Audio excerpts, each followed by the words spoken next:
Hello, ഇത് ഗായത്രിയുടെ wedding day ആണിന്ന്. ഗായത്രി മേക്കപ്പിന് റെഡിയായിട്ടിരിക്കുകയാണ്. ആസ് യൂഷ്വൽ ഞാൻ ഐ മേക്കപ്പിലാണ് സാധാരണ സ്റ്റാർട്ട് ചെയ്യുന്നത്. അതുപോലെ തന്നെ സ്റ്റാർട്ട് ചെയ്തു. കൺസീലിങ് കുറച്ചൊക്കെ കൺസീൽ ചെയ്യേണ്ടി വന്നിട്ടുണ്ടായിരുന്നു, അതൊക്കെ ചെയ്തു. പിന്നെ ഒരു ചെറിയൊരു ഷിമ്മറി ഫീൽ കൊടുത്തിട്ടുണ്ടായിരുന്നു. പിന്നെ ഒരു സ്മോക്കി ഐസുമാണ് കൊടുത്തിട്ടുണ്ടായിരുന്നത്. ഗായത്രി എയർ ബ്രഷ് മേക്കപ്പാണ് പ്രിഫർ ചെയ്തിട്ടുണ്ടായിരുന്നത്. അതൊരു വാട്ടർ പ്രൂഫും സ്വെറ്റ് പ്രൂഫുമാണ്. ഈ കാലാവസ്ഥയ്ക്ക് ഏറ്റവും പറ്റിയൊരു മേക്കപ്പാണത്. ശരിക്കും പറഞ്ഞാൽ നമ്മൾ രണ്ടാമത്തെ സാരിക്കൊന്നും നമ്മൾ ടച്ചപ്പിൻ്റെ ആവശ്യമേ വേണ്ടി വന്നിട്ടില്ല. അതാണ് നിങ്ങൾക്ക് വഴിയെ മനസ്സിലാവും. റെഡ് ലിപ്സ്റ്റിക്കും റെഡ് പൊട്ടും കൂടെ വെച്ചു. ശരിക്കും പറഞ്ഞാൽ കോൺട്രാസ്റ്റ് വയ്ക്കാമെന്നാണ് വിചാരിച്ചിരുന്നത്, പക്ഷേ ആൾക്ക് റെഡ് മതിയെന്ന് പറഞ്ഞിട്ടുണ്ടായിരുന്നു. അവരുടെ ഇഷ്ടമാണല്ലോ നമ്മൾ മെയിനായിട്ട് നോക്കേണ്ടത്.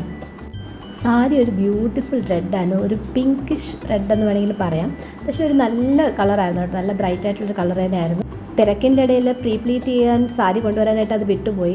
അത് കാരണം പ്രീപ്ലീറ്റ് ചെയ്യാൻ പറ്റിയില്ല. പക്ഷേ എന്നാലും മാക്സിമം എന്നെക്കൊണ്ട് പറ്റുന്ന ദിവസം ആ സമയത്ത് നല്ലോണം സാരി ഒതുക്കി കൊടുത്തു കൊടുക്കാൻ ട്രൈ ചെയ്തിട്ടുണ്ടായിരുന്നു. അത് ഓക്കെ ആയിട്ടുണ്ടായിരുന്നു.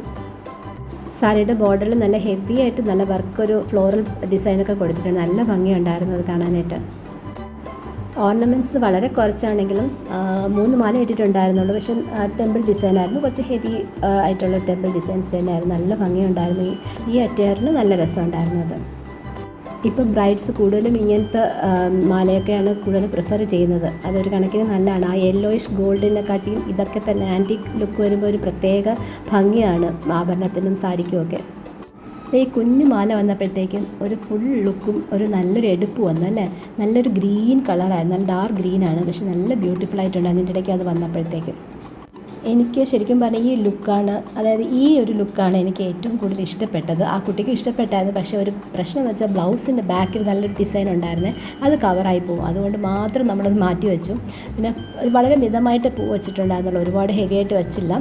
ഈ ബ്ലൗസിൻ്റെ ഡിസൈൻ കാരണം പിന്നെ മുടി കെട്ടാമെന്നുള്ള പ്ലാനിലായിരുന്നു. അപ്പോൾ അങ്ങനെ കുറച്ച് ഹെയർ സ്റ്റൈലൊക്കെ മാറ്റി. ഇതാട്ടോ എൻ്റെ ലുക്ക്. നല്ല രസമുണ്ടല്ലേ. ഒരു ചിരിയും നല്ല ക്യൂട്ടാണ്. നല്ല ഓവറോൾ നല്ലൊരു ക്യൂട്ടാണ് കാണാനായിട്ട്.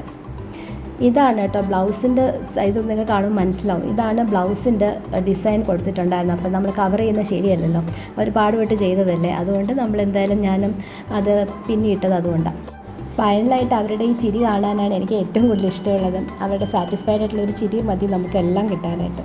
ഇതാണ് ഗായത്രിയുടെ സെക്കൻഡ് ലുക്ക്. ആഭരണങ്ങൾക്ക് ഒരു ചേഞ്ച് വരുത്തിയിട്ടുണ്ട്, പക്ഷേ മേക്കപ്പോ ഹെയർ സ്റ്റൈലോ ഒരു ചേഞ്ചും വരുത്തിയിട്ടില്ല. ഒന്നും ടച്ചപ്പ് പോലും ചെയ്യേണ്ടി വന്നിട്ടില്ല. ഇതാണ് എയർ ബ്രഷ് മേക്കപ്പിൻ്റെ ഗുണം എന്ന് പറയുന്നത്.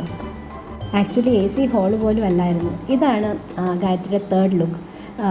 വളരെ ബ്രൈറ്റ് ആയിട്ടുള്ളൊരു പീകോക്ക് ബ്ലൂ ആയിരുന്നു. ഇതിലും നമ്മൾ ടച്ച് ചെയ്യേണ്ടി വന്നിട്ടില്ല, ടച്ച് ചെയ്യാനുള്ള സമയവും കിട്ടിയിട്ടുണ്ടായിരുന്നില്ല. പക്ഷേ ഇതാണ് ഈ ലുക്കിൽ നല്ല ഒരു ഫ്രഷ് ഫീൽ ഉണ്ടായിരുന്നു ഈ ഒരു സാരി വന്നപ്പോഴത്തേക്കും. എന്തായാലും താങ്ക് യു സോ മച്ച്. ഇനിയും ഞാനിതുപോലെ എൻ്റെ വർക്ക്സിൻ്റെ വീഡിയോസുമായിട്ട് വരുന്നതാണ്. എല്ലാവരുടെയും സപ്പോർട്ട് ആവശ്യമാണ്. നിങ്ങളുടെ വിലയേറിയ ലൈക്കും കമൻറ്റും ഒക്കെ എനിക്ക് അത്യാവശ്യമാണ്. അപ്പോൾ എന്തായാലും താങ്ക് യു സോ മച്ച്.